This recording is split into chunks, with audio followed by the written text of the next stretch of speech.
Please subscribe to my channel. This is my sincere request to you. They didn't show up when I buried my son, but 2 weeks later, they threw my sister a champagne garden party with a 4-tier cake and string quartet, and then demanded my son's trust fund for her honeymoon. That's when I decided they'd mourn something else soon, permanently. Keep listening. My name is Natalie Brennan, and I'm 34 years old. I work as a legal advisor for a private educational organization in Chicago, though that's not how my family sees me. To them, I've always been something else entirely. A walking ATM, a safety net, the responsible one who will handle everything while they chase their dreams. I wasn't always this bitter. There was a time when I believed in family, when I thought sacrifice meant love, but that was before I buried my husband, before I lost my son, and before I finally understood that some people will take everything from you and still demand more. My sister Cassidy is 8 years younger than me,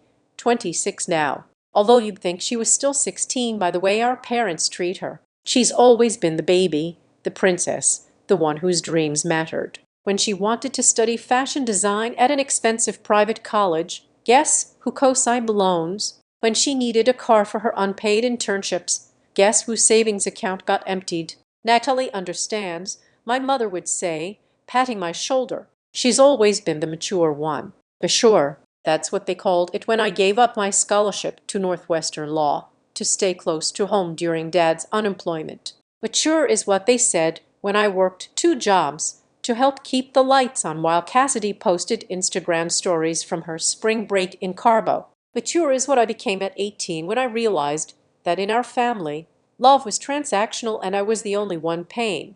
My husband understood. James was the first person who ever told me it was okay to say no, okay to want things for myself. He came from a family that shared burdens equally, where helping wasn't expected to be one-sided. When we got married, my parents complained about the small wedding, only 50 guests, a simple reception at a restaurant. They'd been saving their enthusiasm for Cassid's eventual extravaganza. James died 3 years ago. Pancreatic cancer, the kind that moves fast and doesn't care that you're only 32 with a 6-year-old son. The medical bills wiped out most of our savings, but James had been smart. He'd taken out a life insurance policy when Max was born, something I'd thought was morbid at the time. Just in case, he'd said, kissing our baby's forehead. Want to make sure my boy's taken care of. $120,000.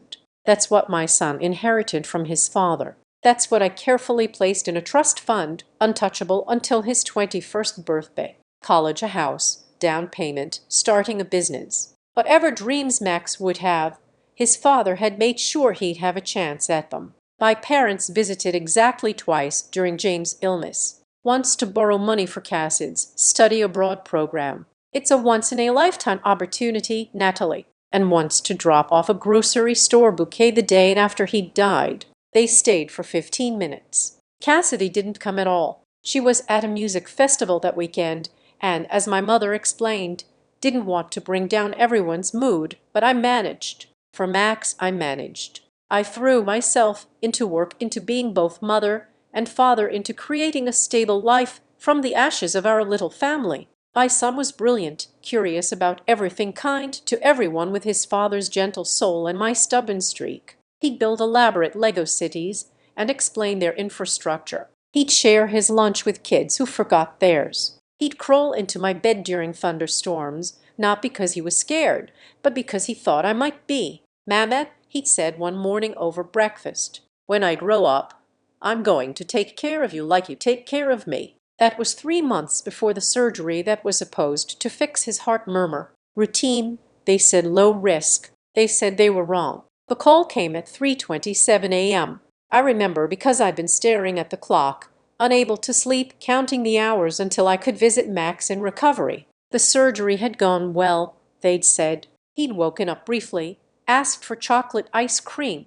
Everything was normal until it wasn't. Complications. That's the word they used. A blood clot that formed where it shouldn't have traveled, where it couldn't be stopped. By the time I reached the hospital, my baby was gone. Just like that. One moment planning which movies we'd watch during his recovery, the next planning a funeral for a 6-year-old. I don't remember much about those first days. What I do remember is calling my parents, my voice breaking as I tried to form the words. My mother's response is seared into my memory. "Oh, honey, when is it your father's blood pressure has been acting up with all this coast stuff? We really shouldn't be around crowds." The funeral was on a Thursday. Small, simple, because what else could it be? How do you celebrate a life that barely had time to begin? Max's teachers came, his little friends from school with their parents, my colleagues. Even James' parents drove in from Oregon despite their age. The church was filled with people who'd known my son for months, maybe a year or two at most.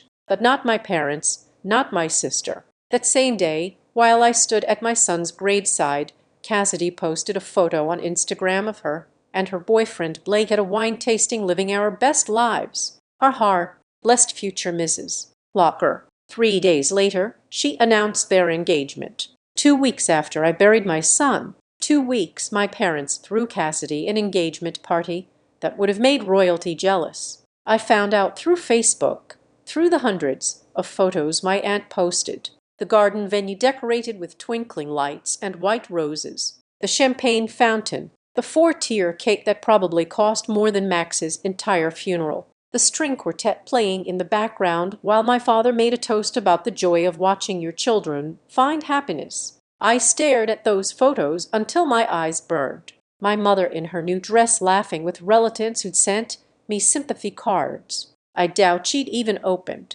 My father dancing with Cassidy, both of them glowing with joy. Extended family I hadn't heard from since James died, all gathered to celebrate, while the dirt on my son's grave was still fresh. But the worst photo was the last one. A candid shot of my parents at their table, and there on the place setting next to my mother was her phone, face up. Even in the blurry photo, I could see my name on the screen. 5 missed calls from me that day. 5 times I'd needed to hear a familiar voice, to not feel so alone in my grief. She'd seen them.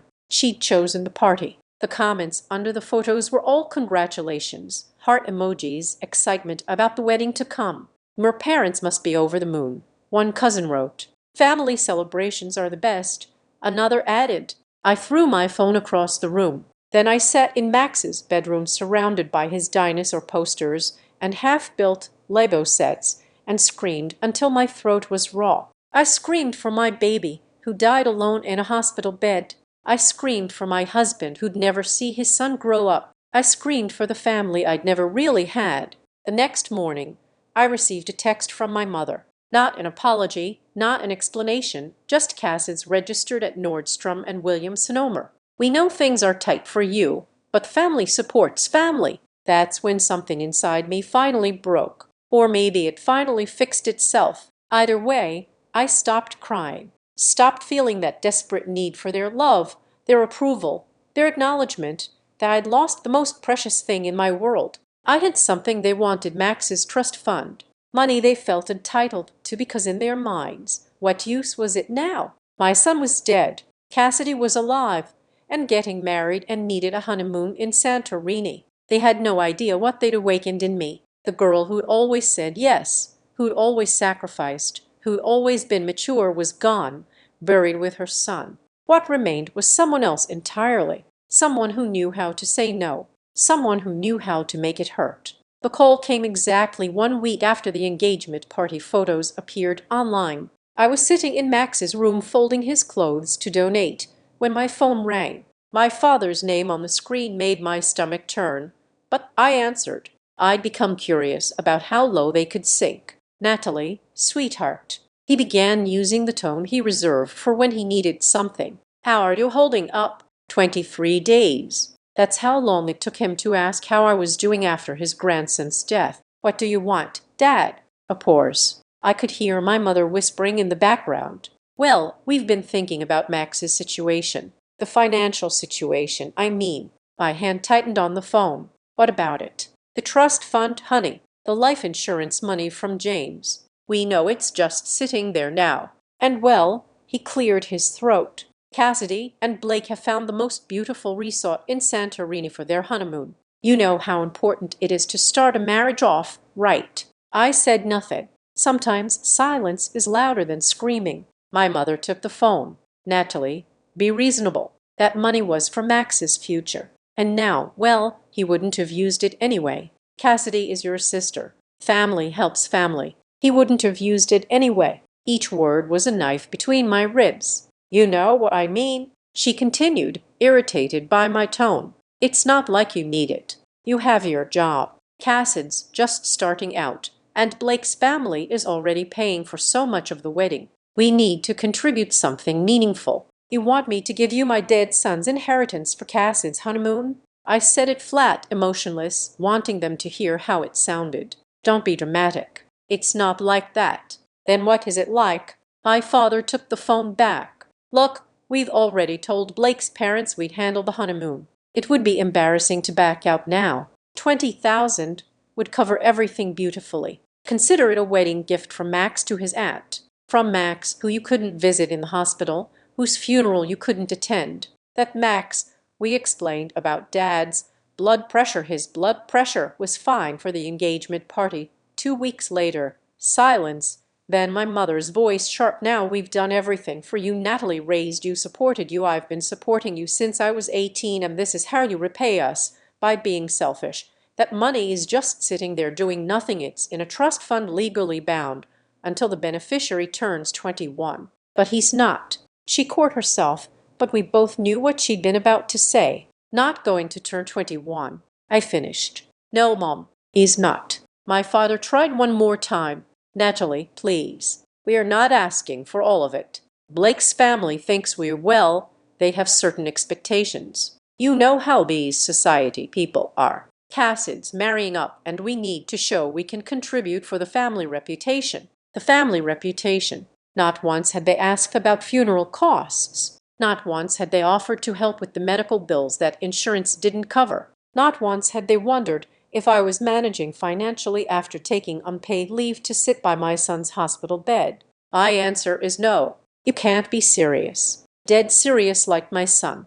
My mother gasped. How dare you? Send me the bank details. I said suddenly. They both fell silent. Then eagerly. Really? Oh, sweetheart, we knew you'd come around. Send me all the bank details, every transfer I've made to you over the years, every tuition payment for Cassidy, every loan I've given that was never repaid, every bill I've covered.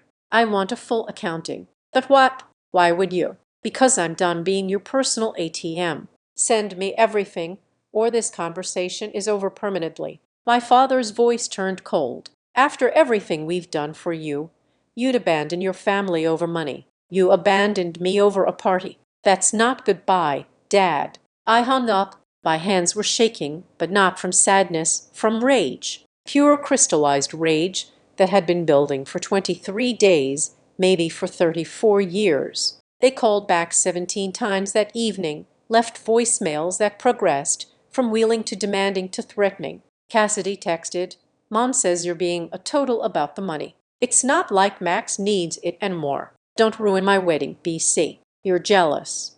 I screenshot that text, added it to a folder I'd started labeled evidence because my family had made a crucial mistake. They'd assumed grief had made me weak. They had no idea what I'd learned in my years as a legal advisor. No idea about the records I'd kept, the documentation I'd maintained out of habit. No idea that the trust fund wasn't just protected by sentiment, but by ironclad legal provisions I'd made sure of when I set it up. And they certainly had no idea that I'd already begun my research into something called undue influence and financial elder abuse by family members. Turns out when you can prove a pattern of financial exploitation, when you have records of coercion and manipulation, when you can demonstrate that money given was under false pretenses or emotional duress, well, the law has opinions about that. They wanted Max's money. They'd get exactly what they deserved instead. All of it. The memories came flooding back as I sat in my home office, surrounded by boxes of financial records I'd pulled from storage. Every sacrifice had a paper trail, and I'd kept them all. Call it the legal professional in me. Or maybe some part of me always knew this day would come. 2012, I'd received a full scholarship to Northwestern Law. The acceptance letter was still there, creased from where I'd folded it to hide in my pocket when I told my parents I decided to attend community college instead. Dad had just lost his job. Mom was struggling with her part-time retail position, and 18-year-old Cassidy needed stability. Family first, I told myself, watching my dreams dissolve into paralegal courses and night school. The first bank transfer record, $1,200 to my parents for rent, then another and another monthly without fail while I worked 2 jobs and lived on ramen. 2014. Cassidy wanted to study fashion design. The loans were in my name because her credit was still building, and my parents was shocked.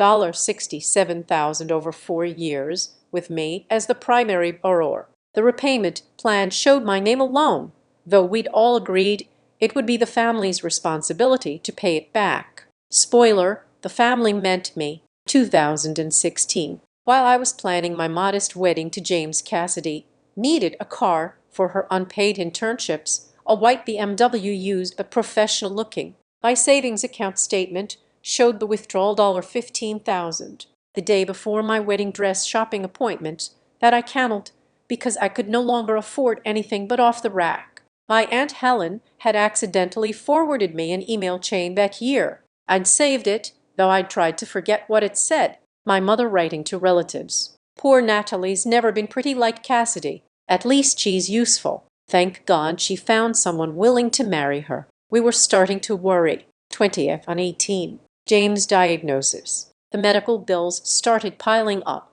Did my family offer help? No. But they did need $5,000 for Cassid's emergency. She'd max out her credit cards on a shopping spree in Milan during Fashion Week. It's networking, my mother had insisted, investing in her future. I found the text messages from that time. My mother, James has good insurance, right? You'll be fine. Cassidy doesn't have anyone else to turn to. My response, James is dying. Hers, don't be so dramatic. Doctors always make things sound worse than they are. Can you do the transfer today? Cassid's interest rates are killing us. 2020. 6 months after James died, while I was drowning in grief and single motherhood, my parents needed a new roof. Insurance wouldn't cover it. Guess who did $12,000? The contractor's invoice was in my name. Cassid's graduation trip to Europe that same year, $8,000. She's been through so much stress with school.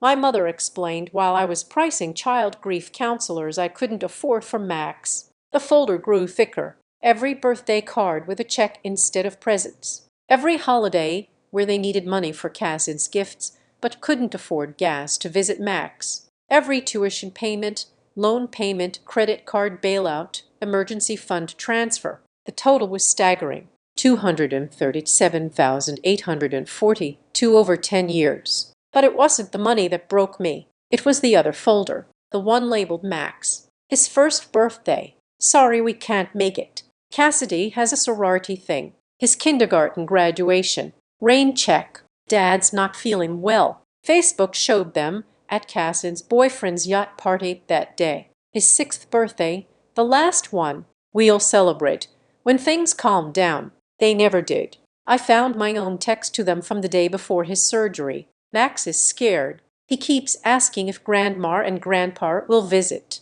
Please come. Read, but not replied. Then at the bottom of the box, I found it. The recording my Aunt Helen had sent me by accident 3 months ago, right after Max died.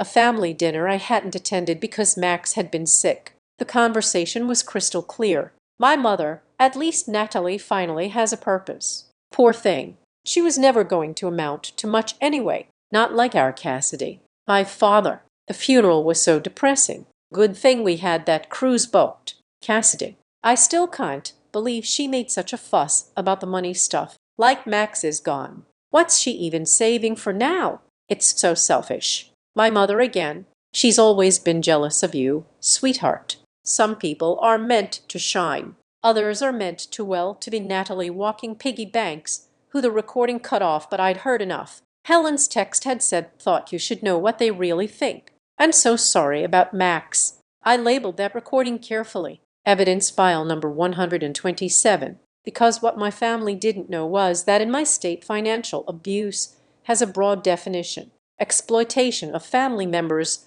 through emotional manipulation, false pretenses, and undue influence, creating a pattern of dependency while showing contempt for the victim, using major life events like the death of a child to extract money. It's not criminal usually, but in civil court with the right documentation, with proof of a pattern spanning years, with evidence of emotional manipulation and deliberate exploitation during times of vulnerability, you can sue for restitution. Every penny.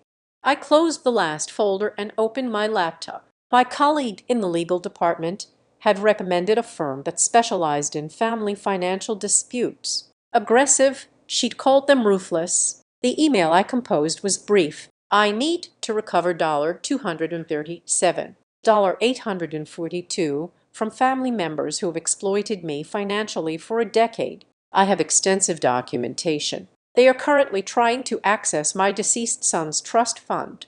I want to stop them and recover what I'm owed. Money is no object. I'll pay whatever it takes to destroy them legally. The response came within an hour. We are very sorry for your loss. We'll be happy to review your case. Fair warning, these cases can destroy family relationships permanently. I typed back.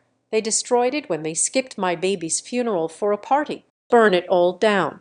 It was 2:45 a.m., but I wasn't tired. For the first time in weeks, months, maybe years, I felt alive. They'd taken everything from me, my dreams, my money, my dignity. They dismissed my grief and demanded my son's inheritance before he was cold in the ground. But they'd made one crucial mistake. They'd left me with nothing left to lose. The law firm of Morrison, Klein and Associates operated out of a glass tower in downtown Chicago. I sat across from Patricia Morrison herself, a woman who looked like she ate corporate executives for breakfast and family disputes for dessert. She'd spent 2 hours reviewing my documentation, occasionally making notes, her expression growing more predatory with each page. This is, she paused, selecting her words carefully, one of the most comprehensive cases of financial exploitation I've seen. The pattern is clear, the documentation is impeccable, and the emotional abuse component with the recording strengthens everything. Can we win? When? She smiled. Charclank, MS. Brennan, with this evidence, we are not just going to win. We are going to eviscerate them. But I need to be clear about something. This will get ugly. Family financial disputes always do. They'll paint you as vindictive, grieving, unstable. Are you prepared for that? I thought about Max's emptied bedroom, about the birthday parties my parents missed, about my mother calling me a walking piggy bank while my son was barely cold in his grave. Make it hurt, I said. Patricia's smile widened. Let's discuss strategy. First, we'll file for recovery of funds obtained through undue influence and emotional manipulation. The fact that they pressured you during your husband's illness and after your son's death is particularly damning. But there's something else. She pulled out a specific document. This loan agreement for Cassid's education. Did she or your parents ever make a single payment? No. And it's all in your name? Yes. That's $67,000 plus interest. Nearly $78,000 now. We can file separately for that as a straightforward breach of verbal contract, assuming they acknowledge the repayment responsibility in writing anywhere. I pulled out my phone, scrolled through old texts. There it was from 2014. My mother, of course, we'll all help pay it back once Cass's working family helps family. Patricia actually laughed. Perfect. Now, about your approach. You mentioned wanting to do this publicly at her bridal shower 2 weeks from now. Most lawyers would have advised against it. Patricia just nodded. Dramatic but effective. Serving them at a family event ensures witnesses and prevents them from claiming they weren't properly notified. Plus the psychological impact. She shrugged. Well, that's just a bonus. We spent the next 3 hours crafting the legal documents. 2 separate claims. One for the education loans. One for the broader pattern of financial exploitation together with interest and emotional distress damages. We were seeking $342,000, though they'll never be able to pay that.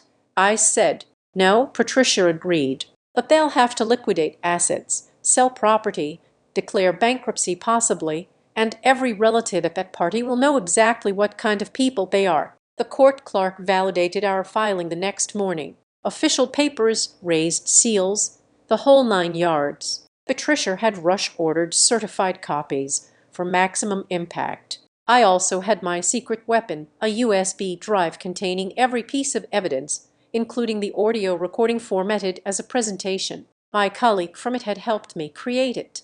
A devastating slideshow of bank transfers, text messages, and social media posts, all time-stamped and annotated. The crescendo was the recording of my family calling me a walking piggy bank at dinner. Cassid's bridal shower invitation had arrived the week before, gold-embossed and ridiculous. A garden party to celebrate our bride to be hosted by her loving parents at the Rosewood Country Club, the same country club where they'd held her engagement party while I was planning Max's funeral. I RSVP'd. Yes. The next 2 weeks passed in a blur of legal preparation and grim satisfaction. My parents tried calling several more times, leaving increasingly frustrated voicemails about the trust fund. I didn't respond. Cassidy sent a series of texts that grew more unhinged. Mom says you're ignoring us on purpose. Blake's family is expecting us to pay for the honeymoon. Why are you being such about money you don't even need?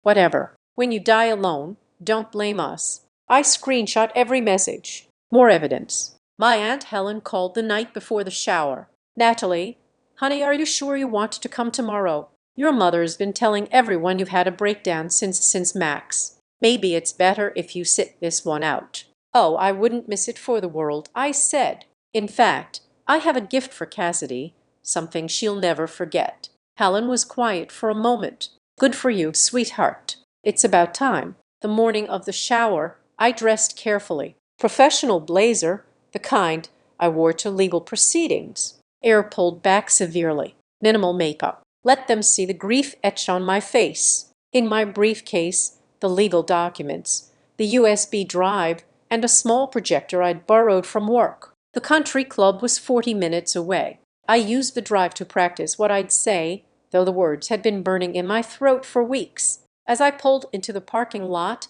I saw the decorations through the windows, all white and gold, elegant and expensive. A valet approached to take my car. Are you here for the Brennan shower? He asked cheerfully. Yes, I said, gathering my briefcase. I'm here to give the family exactly what they deserve.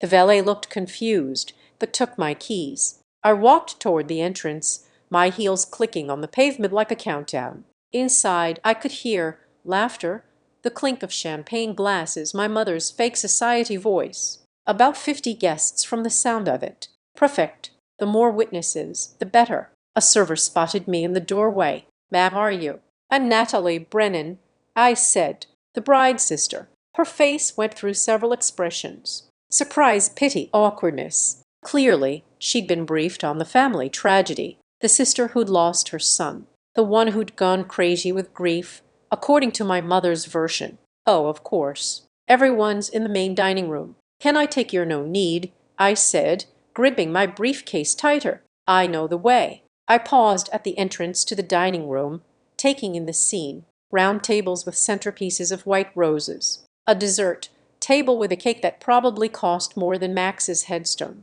My parents holding court at the main table, Cassidy in a white sundress light. She was already the bride, Blake beside her looking bored. And they're connected to the venue's AV system was exactly what I needed. A projection screen currently displaying photos of Cassidy and Blake. Perfect. I walked in, letting my heels announce my arrival. Conversations stuttered to a halt as people recognized me. The sister who'd buried her son 6 weeks ago, the one who hadn't been seen since. My mother saw me first. Her face went from shock to calculation to fake concern in 3 seconds flat. Natalie, darling, we didn't think you'd. Hello, Mother. I said, my voice carrying across the room. I brought a gift. The room was completely silent now. I walked to the AV system where a confused technician sat. I need to use this for a presentation, I said, pulling out my USB drive. Ma'am, I don't think I'm the bride's sister, I said louder, making sure everyone heard.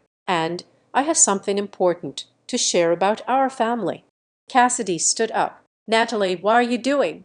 I ignored her, plugging in the USB. The technician, sensing drama, stepped aside. The first slide appeared on screen. The Brennan family, a case study in financial exploitation. My father stood. "Natalie, stop this right now." "Sit down, Dad," I said, clicking to the next slide. "Everyone's about to learn what kind of people you really are." The first slide showed a simple graph. 237,842 transferred over 10 years. Gasps rippled through the room. I clicked to the next slide. Copies of bank transfers, each one labeled. Dad's unemployment, Cassid's tuition, Mom's shopping debt, Cassid's car, European vacation. That's private family business. My mother shrieked, but I was already clicking forward. Screenshots of text messages filled the screen. My mother during James' cancer treatment. Cassid's credit cards are maxed.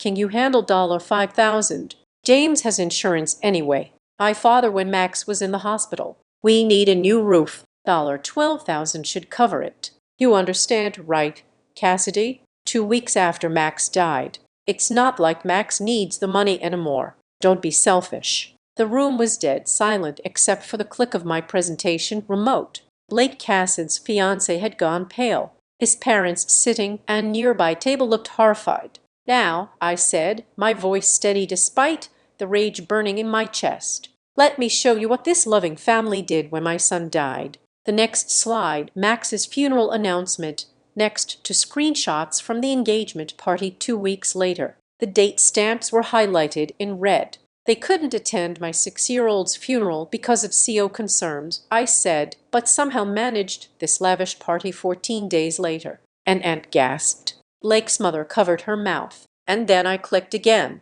They asked for his trust fund, the money his dead father left him for a honeymoon. The screenshots of those conversations filled the screen. Every cruel word, every dismissive text, every demand for money while I was drowning in grief. But I saved the best for last. "I want you all to hear," I said, pulling out my phone and connecting it to the sound system, "what my loving family really thinks of me." The recording played crystal clear through the venue's speakers. At least Natalie finally has a purpose. Poor thing. She was never going to amount to much anyway. Not like our Cassidy. The funeral was so depressing. Good thing we had that cruise booked. I still can't believe she made such a fuss about the money stuff. Like Max is gone. What's she even saving for now? She's always been jealous of you, sweetheart. Some people are meant to shine. Others are meant to, well, to be Natalie walking piggy banks, who I stopped the recording. The room was tomb silent.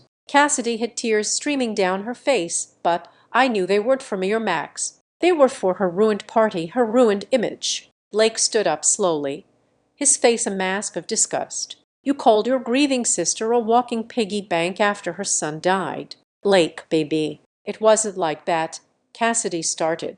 "And you—" He turned to my parents. "You went on a cruise instead of your grandson's funeral." "Now hold on," my father blustered. "You don't understand the full context."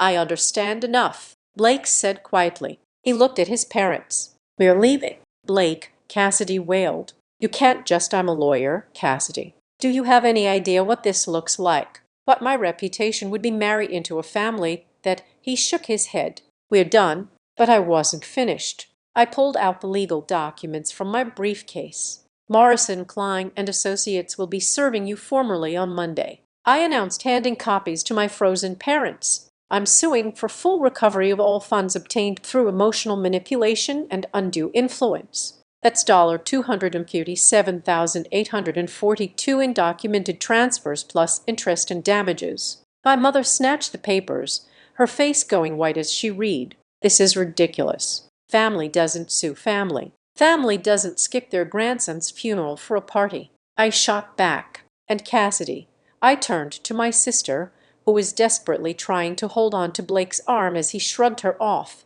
"There's a separate filing for the $78,000 in educational loans that are solely in my name, the ones you and Mom promised to help repay but never did. With interest and penalties, you're looking at about $95,000. "I don't have that kind of money," she shrieked.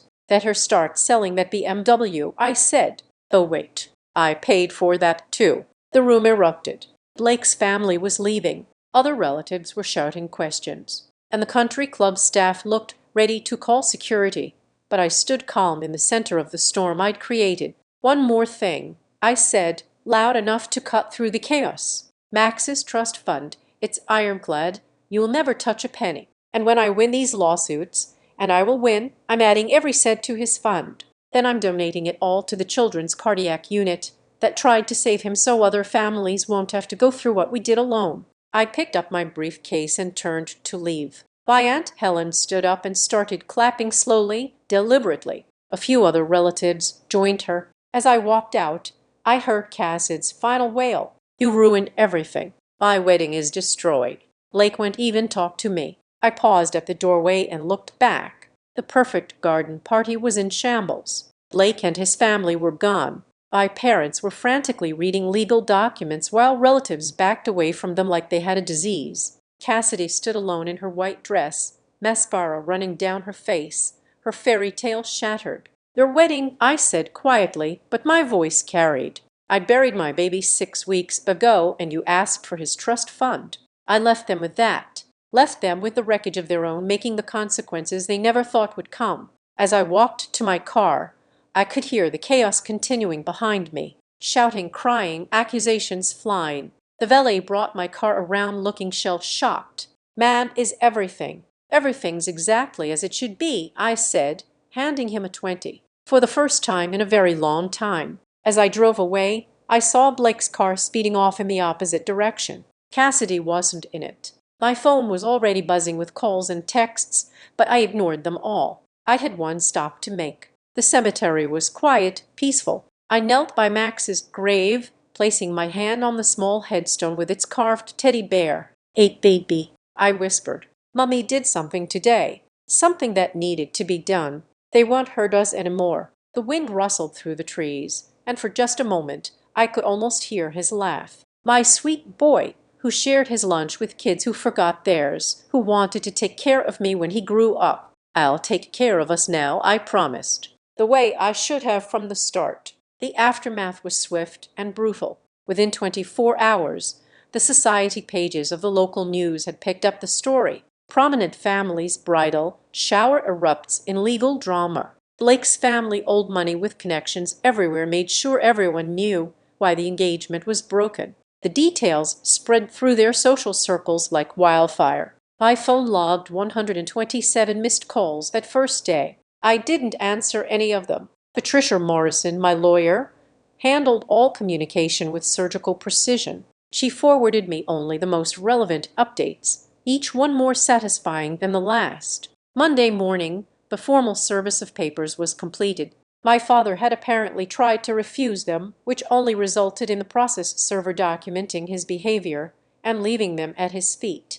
Cassidy had been served at the boutique where she worked, correction where she used to work. Her manager fired her on the spot, not wanting the negative publicity affecting their high-end clientele. By Wednesday, Blake had filed a formal statement with both families detailing why the engagement was terminated. He also demanded return of the ring, a $40,000 cushion cut that would have to be sold to pay legal fees. His family's lawyer sent a separate letter threatening action if Cassidy tried to claim any wedding deposits they'd paid. But the real devastation came from within the family itself. Aunt Helen called me Thursday evening. I actually picked up for her. "Natalie, honey, I thought you should know what's happening." She said, "Your parents are imploding. Your mother called every relative trying to borrow money for lawyers." When she told them why, well, let's just say the family reunion next year will be significantly smaller. And Cassidy living at home, no job, no fiancé. She posted some sober story on social media about being victimized by a jealous sister. But someone leaked the recording from the shower. The comments were brutal. She deleted all her accounts. I felt nothing. No satisfaction, no guilt, nothing. Just the hollow ache where my son should have been. "There's more," Helen continued. "Your cousins did some digging. Turns out your parents have been borrowing from everyone, not just you, telling different stories, playing relatives against each other. Uncle Robert is furious. Apparently, they told him you were wealthy from James' life insurance and didn't need help. So he loaned them $30,000 for medical bills that never existed. The web of lies was unraveling faster than even I had anticipated. Friday brought the first legal response from my parents' hastily hired attorney, a cheap one from the letterhead. They were contesting the lawsuit, claiming the money was gifts between family members and that I was emotionally unstable due to recent tragedy. Patricia laughed when she read it to me. They are playing right into our hands, claiming you're unstable while simultaneously admitting they took money from you during a tragedy. Beautiful. 2 weeks passed. The initial court date was set. I spent my days working my evenings at Max's grave and my nights documenting every memory of him I could capture in writing, not for the case, but for me, to prove he had existed, had been loved, had mattered. Then came the letter, my mother's handwriting shaky but recognizable. No return address, but the postmark was from their neighborhood. Natalie, I know you hate us. Maybe we deserve it. But please understand, we only wanted what was best for our family. Cassidy had such potential, such dreams. You were always so strong, so capable. We thought you didn't need us the way she did. I see now how wrong we were. Not about your strength. You've proven that. But about everything else. Your father had a mild heart attack last week. The stress, the shame, the bills. He's okay, but we can't afford the medications. Cassidy can't find work. No one will hire her after what happened. We've had to list the house. I'm not asking for forgiveness. I'm not even asking you to drop the lawsuit. I know it's too late for that. I just wanted you to know that I think about Max every day now. I see his face in every child at the grocery store. I dream about him. I'm sorry we weren't there. I'm sorry for everything. But you're still our daughter. And despite everything, we love you. We just forgot to show it. Mom, I read it 3 times, waited for some feeling to come. Sympathy maybe, or vindication, or even anger. Nothing. I showed it to Patricia at our next meeting. It's a manipulation tactic, she said immediately. The timing is too convenient. They are trying to guilt you into dropping the suit. I know, I said. File the response. No changes. She studied me. You okay? My son is dead, I said simply. Nothing will ever be okay again, but at least now they know what that feels like. The court date arrived on a gray Thursday morning. I dressed carefully. Same black suit I'd worn to Max's funeral. Let them see what grief looked like. The courtroom was smaller than I had expected. My parents looked older, diminished. My father's skin had a gray tinge, and my mother had lost weight. Cassidy sat between them, designer clothes replaced with simple, ill-fitting pieces. No sign of the Princess Anamore. Our eyes met across the room. Cassidy had been crying. Her eyes were red and swollen. For a moment, just a moment, she looked like the little sister I'd once pushed on swings and read bedtime stories to before the entitlement, before the cruelty. Then she opened her mouth. I hope you're happy, you bitter Cassidy. My father's sharp voice cut her off. Even he knew better than to attack me in front of a judge. The proceedings were straightforward. Patricia presented our evidence with clinical precision. Bank records, text messages, the recording, the pattern of exploitations spanning years intensifying during periods of vulnerability. Their lawyer tried to argue familial obligation implied gifts, emotional distress on their part. He was out of his league and knew it. The judge listened to everything, asked few questions. When she finally spoke, her voice was cold. I've reviewed extensive documentation showing a clear pattern of financial exploitation. The defendant systematically extracted money from the plaintiff during her husband's illness and after the death of her minor child. The recording alone demonstrates a callous disregard for the plaintiff's well-being while simultaneously demanding access to a deceased child's trust fund. She paused, looking directly at my parents and sister. In 30 years on the bench, I've rarely seen such a clear-cut case of familial financial abuse. The court finds in favor of the plaintiff on all counts. The number she announced was more than I'd asked for. With penalties and interest, it came to $412,000. My mother sobbed. My father's hands shook as he gripped the table. Cassidy stared at me with pure hatred. Your Honor, their lawyer stammered. My clients don't have access to such funds. Then they'll need to liquidate assets, establish payment plans, or declare bankruptcy, the judge said curtly. The court also grants the plaintiff's request for a restraining order. The defendants are prohibited from contacting MS. Brennan directly or indirectly. It was over in less than an hour. Everything they'd built, their superiority on their comfortable life funded by my sacrifice, gone.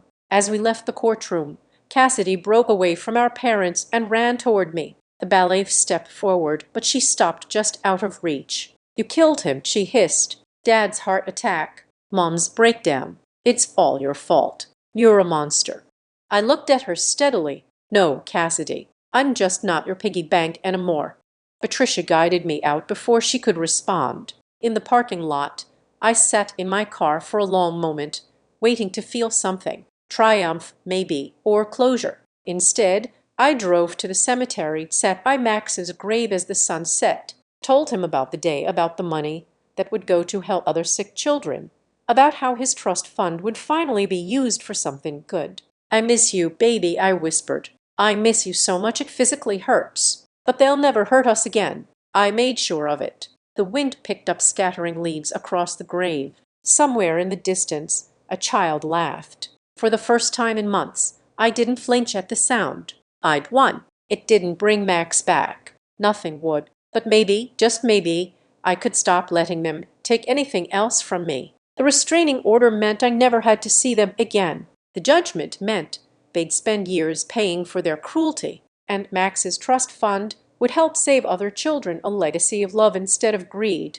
It wasn't justice. Justice would be Max alive, laughing, building his Lego cities. But it was something, and for now, something had to be enough. 1 month after the court ruling, I received a final piece of mail forwarded through Patricia's office. No return address, but I recognized Cass's handwriting. Inside was a single photo, one I'd never seen before. Max, at maybe 4 years old, asleep on Cassid's lap during some family gathering I'd probably been too busy working to attend. She was looking down at him with something that might have been genuine affection. On the back, in shaky writing, I did love him. I'm sorry you'll never believe that.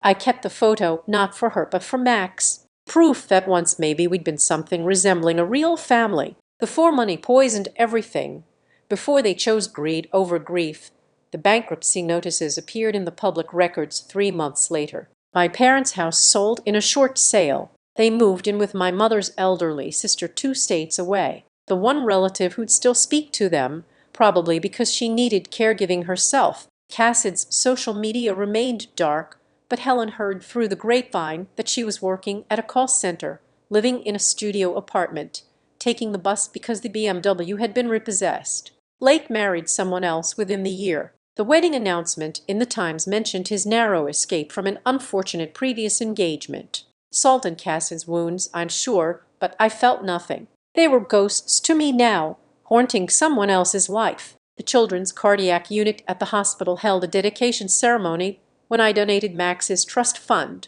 They named a new family comfort room after him, Max's Haven, where parents could rest while staying close to their sick children. The plaque read in memory of Max Brennan, age 6, who wanted to take care of others. I sobbed through the entire ceremony. Good tears, finally. Healing tears. Dr. Patel, who tried so hard to save Max, found me afterward. This will help so many families, she said. Your son's legacy will live on in every child we save.